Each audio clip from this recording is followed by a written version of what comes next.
And last, actually, Councilmember Rice, I wanted to ask you about something. You put on the agenda a communication from I think it was TDMC that had in it a request that basically was not legal for us to do, namely to try and intervene with the planning board.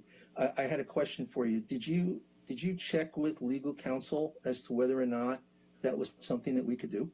No, it was just simply a correspondence that was forwarded to just make sure that it was addressed as a correspondence, not to take action or even to take action that was requested, but to ensure that it was something addressed as it was forwarded to each of us as council members. Well, I think what it did, though, is it fed a narrative that this council was somewhat negligent or would refuse to get involved with the planning board action because the blogosphere blew up.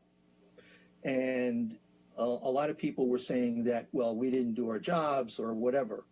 And I want to make it clear to the community that the council can't by law, intervene in the actions of the planning board. We can't do it.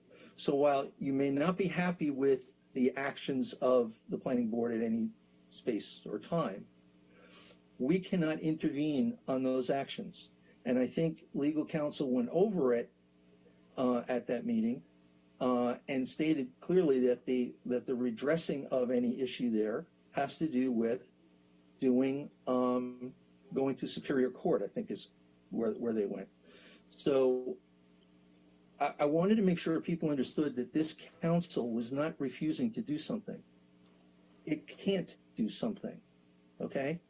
And I would hope that when we put things on the agenda, when we have things like that, especially of a legal nature, that we make sure that we double check it with our legal counsel before we put it on the agenda, so that we're sure that what we're saying and what we're projecting to the community is the truth and the best information possible.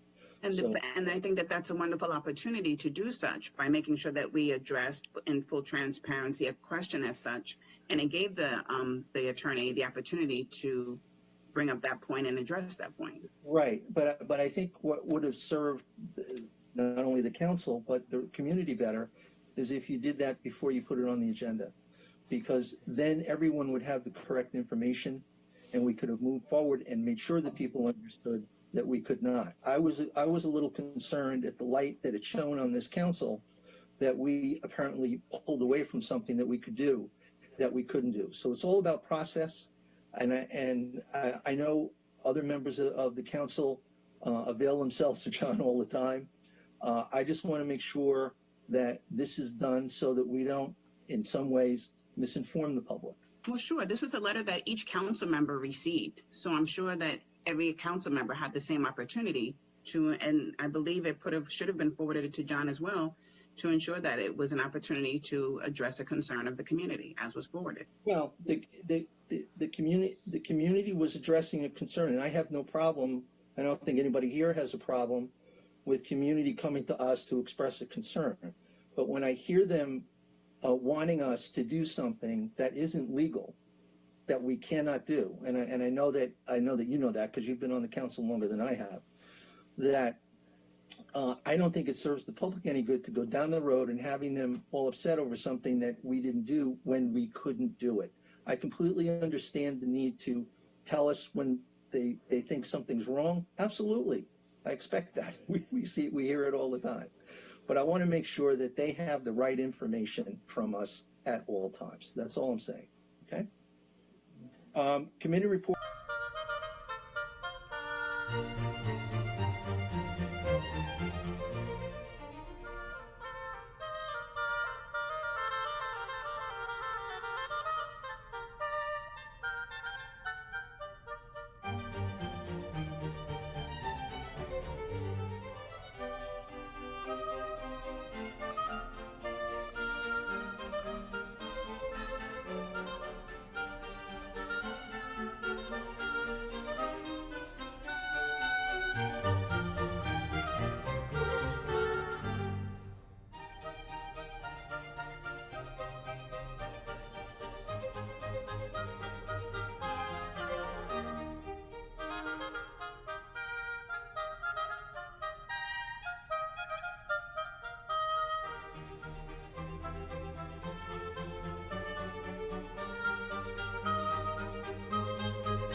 very confused, I hope that's all it is, with the mayor's criticism of Councilwoman Rice tonight about believing that she was advocating that the council do something illegal. I found that pretty amazing. So I went back and actually read what it was that the Teaneck Democratic Municipal Committee asked for and who it asked. In the first place, the letter was not written just to the council. It was also written to the planning board. So therefore, when the Teaneck Democratic Municipal Committee asked that the decision be declared null and void, the assumption would be that that's either going to be done by the planning board or, as both the attorney and the mayor suggested, by a court. And that would make sense. It also asked that the council in this particular case refuse to approve a developer's agreement. Approving a developer's agreement is something that is specifically reserved only to the council, so it can refuse to do it or not to do it until the legal issues about that decision to approve the current configuration of the affordable housing those are resolved. And so you folks are being asked, since what is actually approved is in the mind of many legal people with whom I'm in contact, believe was actually illegal, it'd be a good idea to have that issue resolved before you approve a developer's agreement. And then finally, there's a general suggestion that the way to resolve this amicably in this town is to get the developer to do what it is that the master plan and the ordinance ask, which is that to the extent possible, low and moderate income units be integrated with the market units. And that is a suggestion that the KRE Acquisition Corporation be invited to resubmit a plan for that purpose. So that could be you individually as a council. You're certainly allowed to ask them to do that, or the planning board, or a court, or a large number of majority of the people of Teaneck saying, we don't want our township to have segregated affordable housing in that way. So your suggestion, Mr. Mayor, that somehow Councilwoman Rice was asking this council to do something illegal is specifically not supported by who it was that they asked to do what. And I'd be fascinated to hear you actually clarify that, because I don't believe there's any way in which a careful reading of who was being asked. I apologize.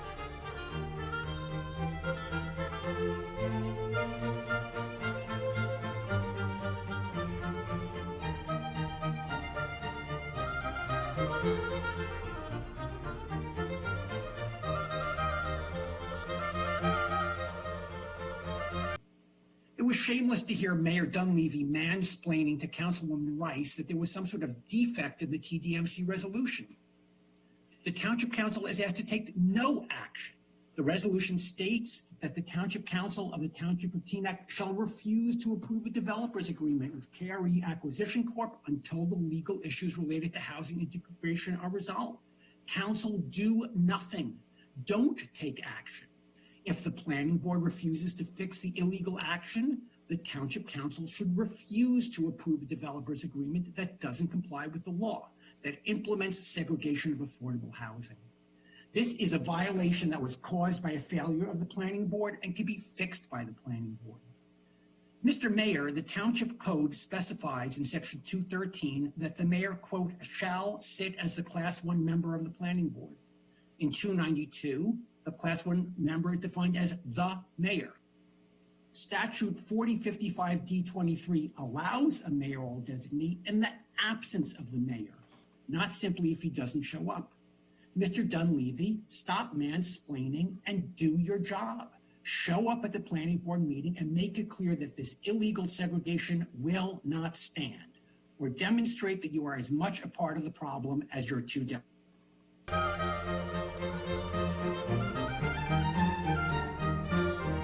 also applaud the residents for their engagement in the issues that impact them and encourage them to continue to advocate for their voices to be heard. I feel it's so important to always look at the big picture and the master plan of our community with our residential input. And I will always be first and foremost with my considerations with our residents. And despite the mayor's chastisement or mansplaining of my submission, not advocacy, of a correspondence forwarded by residents to the council and planning, I will continue to ensure that the residents' voices and interests are heard. Thank you.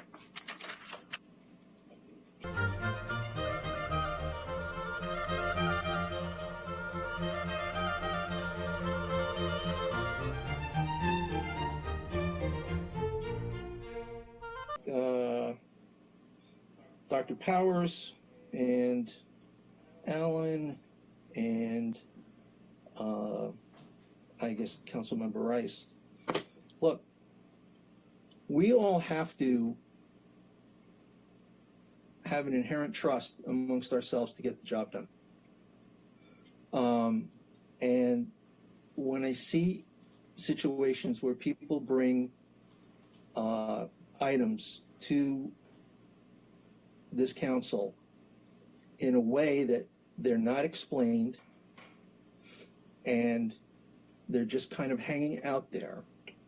And then when I see people come before us, totally not understanding what that agenda item was and totally not understanding what the role of this council is in the governance of this town, I get concerned. So I get concerned about the process, and I also get concerned about the fact that, as I mentioned, the blogosphere went crazy with the fact that we did not do our job. I will always stand up and say that we did do our job or we didn't do our job. In this instance, I think some of the things, such as this letter, such as other things, such as things that went on with emails that were shared with me, clearly indicated that there was an intent here to put something on this council that it shouldn't have. And so I made the comments about making sure that things get checked, because that is our responsibility. Every single one of us. Okay? So I think, again, the letter helped to mislead. And with the lack of any explanation whatsoever on what this letter was saying, okay, I saw that people in the community were under the wrong impression. Yes, it did mention the planning board, but there were other elements that implied that they wanted us to do something. And we couldn't do it, and it should have been clarified at the meeting, and it should have been clarified by the individual who brought it up. That's why I said, let's get these things checked first, okay? So I would say that to anybody on this council, under any circumstances, because we all have a responsibility to each other to bring stuff here that's been vetted, that has been checked, and has meaning for the people, and it's the truth. So while people may think that I attacked in any way, it's because I wanted to make sure everyone in this town heard from this council the correct message.